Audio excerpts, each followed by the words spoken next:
മക്കളെ, welcome back to silent learning. Akhila miss ആണ്. Yes, നിങ്ങൾ എല്ലാവരും LSS എക്സാമിന് വേണ്ടി വെയിറ്റിംഗ് ആണ് അല്ലേ? അപ്പം നമ്മുടെ EVSൽ നിന്ന് LSSന് ചോദിക്കാൻ പോകുന്ന അതിലെ പ്രധാനപ്പെട്ട കുറച്ച് ക്വസ്റ്റ്യൻസ് ആയിട്ടാണ് ഞാൻ വന്നിട്ടുള്ളത്.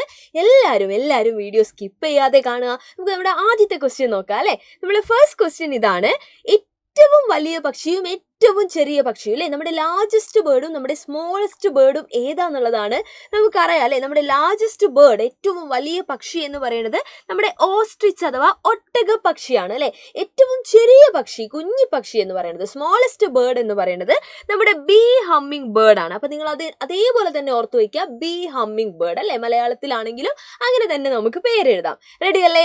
യെസ്, നമ്മളെ നെക്സ്റ്റ് ക്വസ്റ്റ്യൻ നോക്കാം. നിങ്ങൾക്ക് ബേർഡ് മാൻ ഓഫ് ഇന്ത്യ അല്ലെ, പ്രധാനപ്പെട്ട ഒരു ക്വസ്റ്റ്യൻ ആണ്. ഇന്ത്യയുടെ പക്ഷി മനുഷ്യൻ എന്നറിയപ്പെടുന്ന ആൾ ആരാണെന്നാ ചോദിച്ചിട്ടുള്ളത്.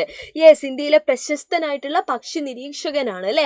അദ്ദേഹത്തിന്റെ പേരെന്താണ്? നമ്മുടെ ഡോക്ടർ സലീം അലി അല്ലെ. ഡോക്ടർ സലീം അലി ആണ് നമ്മുടെ ബേർഡ് മാൻ, ഇന്ത്യയുടെ പക്ഷി മനുഷ്യൻ എന്ന് അറിയപ്പെടുന്നത്. അപ്പൊ അതുകൊണ്ട് തന്നെ ഇദ്ദേഹത്തിന്റെ ബർത്ത്ഡേക്ക് ഒരു പ്രത്യേകതയുണ്ട്. അവിടെ നമുക്കൊരു ക്വസ്റ്റ്യൻ പഠിക്കാനുണ്ട്. ഏതാണ് നമ്മുടെ question? Yes, national bird watching day അല്ലെ, ദേശീയ പക്ഷി നിരീക്ഷണ ദിനം എന്നാണ് ചോദിക്കും. അത് എന്നാണ്? അത് നവംബർ 12-നാണ്. ആ നവംബർ 12-ന്റെ പ്രത്യേകത നമ്മൾ ഓർത്തു വയ്ക്കുക. സലീം അലിയുടെ ബർത്ത്ഡേ അല്ലേ, ജന്മദിനത്തിനെയാണ് നമ്മൾ എന്ത് ദിനമായിട്ട് കൊണ്ടാടുന്നത്? നമ്മുടെ നാഷണൽ ബേർഡ് വാച്ചിങ് ഡേ അല്ലെ, ദേശീയ പക്ഷി നിരീക്ഷണ ദിനമായിട്ട് നമ്മൾ കണക്കാക്കുന്നത് നവംബർ 12-ആണ്. ആ നവംബർ 12 എന്ന് പറയുന്നത് യെസ്, നമ്മുടെ ബേർഡ് മാൻ ഓഫ് ഇന്ത്യ, ഇന്ത്യയുടെ പക്ഷി മനുഷ്യനായിട്ടുള്ള ഡോക്ടർ സലീം അലിയുടെ ബർത്ത്ഡേ ആണ്. സെറ്റ് അല്ലേ? യെസ്, നമ്മളെ അടുത്ത ക്വസ്റ്റ്യൻ നമുക്ക് നോക്കാം. യെസ്, കേരളത്തിലെ പക്ഷികൾ, ബേർഡ്സ് ഓഫ് കേരള എന്ന് പറയുന്ന പുസ്തകം അല്ലെങ്കിൽ ആ ഒരു ബുക്ക് രചിച്ചിട്ടുള്ള പക്ഷി നിരീക്ഷകൻ ആരാന്നാ ചോദിച്ചിട്ടുള്ളത്. അപ്പൊ ഇവിടെ നമുക്ക് ഓപ്ഷൻസ് ഉണ്ട് അല്ലെ. ഡോക്ടർ മാധവൻ നായർ, ഡോക്ടർ സലീം അലി, റഹീം, ഇന്ദുചൂഡൻ എന്നൊക്കെ പറഞ്ഞിട്ട് ഓപ്ഷൻസ് ഉണ്ട്. അപ്പൊ നമ്മൾ പഠിച്ചു വയ്ക്കുക, നമ്മുടെ ആൻസർ എന്ന് പറയുന്നത് ഇന്ദുചൂഡനാണ്. അഥവാ അദ്ദേഹത്തിന്റെ യഥാർത്ഥ പേര് KK നീലകണ്ഠനാണ്. നമ്മുടെ കേരളത്തിലെ പ്രശസ്തനായിട്ടുള്ള പക്ഷി നിരീക്ഷകനാണ് ഈ പറഞ്ഞിട്ടുള്ള ആള്. അപ്പൊ ഇന്ദുചൂഡനാണ് എന്ത് ബുക്ക് രചിച്ചിട്ടുള്ളത്? കേരളത്തിലെ പക്ഷികൾ അല്ലെ, ബേർഡ്സ് ഓഫ് കേരള എന്ന് പറയുന്ന യെസ് ആ ഒരു പുസ്തകം രചിച്ചിട്ടുള്ളത് ഇന്ദുചൂഡൻ അഥവാ KK നീലകണ്ഠനാണ്. റെഡി അല്ലേ? യെസ്, നമ്മുടെ അടുത്ത ക്വസ്റ്റ്യൻ നമുക്ക് നോക്കാം. In which district is Thattekkad bird sanctuary situated അല്ലെ. തട്ടേക്കാട് പക്ഷി സങ്കേതം ഏത് ജില്ലയിലാണെന്ന് ചോദിച്ചിട്ടുണ്ട്. കുറെ ഓപ്ഷൻസ് ഉണ്ട് അല്ലെ. അപ്പൊ നമ്മൾ ആൻസർ പഠിച്ചു വയ്ക്കുക. നമ്മളെ ആൻസർ എന്ന് പറയുന്നത് എറണാകുളമാണ് കേട്ടോ. എറണാകുളം ജില്ലയിലുള്ള ഒരു പക്ഷി സങ്കേതമാണ് തട്ടേക്കാട് എന്ന് പറയുന്നത്. റെഡി? അടുത്ത ക്വസ്റ്റ്യൻ നോക്കിയേ. Select the bird sanctuary which is not situated in Kerala. കേരളത്തിന് പുറത്തുള്ള പക്ഷി സങ്കേതം ഏതാന്നാ ചോദിച്ചിട്ടുള്ളത്.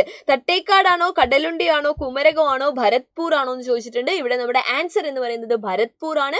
ഭരത്പൂർ എന്ന് പറഞ്ഞു കഴിഞ്ഞാൽ രാജസ്ഥാനിലുള്ള അല്ലെ, രാജസ്ഥാനിലുള്ള ഒരു നാഷണൽ പാർക്കാണ് അവിടെ സ്ഥിതി ചെയ്യുന്നത്. എന്നാൽ നമ്മുടെ ബാക്കി മൂന്നും, തട്ടേക്കാടാണെങ്കിലും കുമരകമാണെങ്കിലും ഈ പറഞ്ഞ പോലെ കടലുണ്ടി ആണെങ്കിലും ഒക്കെ എന്താണ്? കേരളത്തിലുള്ള പക്ഷി സങ്കേതങ്ങളാണ്. റെഡി അല്ലേ? അപ്പൊ നമുക്ക് അടുത്ത ക്വസ്റ്റ്യൻ നോക്കാം. അടുത്ത ക്വസ്റ്റ്യൻ ഇതാണ്. Name one of the extinct bird അല്ലെ, വംശനാശം സംഭവിച്ചിട്ടുള്ള ഒരു പക്ഷിയുടെ പേര് എഴുതാൻ പറഞ്ഞിട്ടുണ്ട്. അപ്പൊ നമ്മളിവിടെ രണ്ട് പക്ഷികളുടെ പേര് പഠിച്ചു വയ്ക്കാൻ പോവാണ്. ഒന്ന് നമ്മുടെ ഡോഡോ പക്ഷിയാണ്. ഡോഡോ പക്ഷിക്ക് വംശനാശം സംഭവിച്ചിട്ടുണ്ട്. അതേപോലെ മറ്റൊരു പേരാണ് നമ്മുടെ പാസഞ്ചർ പിജിയൺ അല്ലെ. അപ്പൊ ഈ രണ്ട് പേരും നിങ്ങൾ ഓർത്തു വയ്ക്കുക. രണ്ടും എക്സ്റ്റിങ്ക്ട് ബേർഡ്സിന് അല്ലെങ്കിൽ വംശനാശം സംഭവിച്ചിട്ടുള്ള പക്ഷികൾക്ക് ഉദാഹരണങ്ങളാണ്. റെഡി അല്ലേ? നമ്മുടെ അടുത്ത ക്വസ്റ്റ്യൻ നമുക്ക് നോക്കാം. അടുത്ത ക്വസ്റ്റ്യൻ ഇതാണ്. The bird village of Kerala അല്ലെ, കേരളത്തിലെ പക്ഷി ഗ്രാമം എന്നറിയപ്പെടുന്നത് നമ്മുടെ നൂറനാടാണ്. ആ പേര് നിങ്ങൾ ഓർത്തു വയ്ക്കുക. സോ പക്ഷി ഗ്രാമം എന്നറിയപ്പെടുന്നത് നൂറനാടാണ്. ഇനി നമുക്ക് നമ്മുടെ അടുത്ത ക്വസ്റ്റ്യൻ നോക്കാം. അടുത്ത ക്വസ്റ്റ്യൻ ഇതാണ്. The migratory bird that travels long distance അല്ലെ, ഏറ്റവും കൂടുതൽ ദൂരം ദേശാടനം നടത്തുന്ന പക്ഷി ഏതാന്ന് ചോദിച്ചിട്ടുണ്ട്. അത് നമ്മുടെ ആർട്ടിക് ടേൺ ആണ് അല്ലെ. നമ്മുടെ ആർട്ടിക് ടേൺ ആണ് ഏറ്റവും കൂടുതൽ ദൂരത്തിൽ എന്ത് ചെയ്യുന്നത്? ദേശാടനം നടത്തുന്നത്. സോ ദ മൈഗ്രേറ്ററി ബേർഡ് അല്ലെ ദാറ്റ് ട്രാവൽസ് ലോങ് ഡിസ്റ്റൻസ്, അങ്ങനെ ചോദിച്ചു കഴിഞ്ഞാൽ നമ്മുടെ ആൻസർ എന്ന് പറയുന്നത് ആർട്ടിക് ടേൺ ആണ്. റെഡി അല്ലേ? അപ്പൊ ഇതാ കുറെ ക്വസ്റ്റ്യൻസ് നമ്മൾ ഡിസ്കസ് ചെയ്തിട്ടുണ്ട്. ഇതേപോലെയുള്ള ഇനിയും നമുക്ക് ഒരുപാട് ക്വസ്റ്റ്യൻസ് പഠിക്കാനുണ്ട്. അതൊക്കെ ആയിട്ട് നമുക്ക് അടുത്ത വീഡിയോയിൽ വീണ്ടും കാണാം.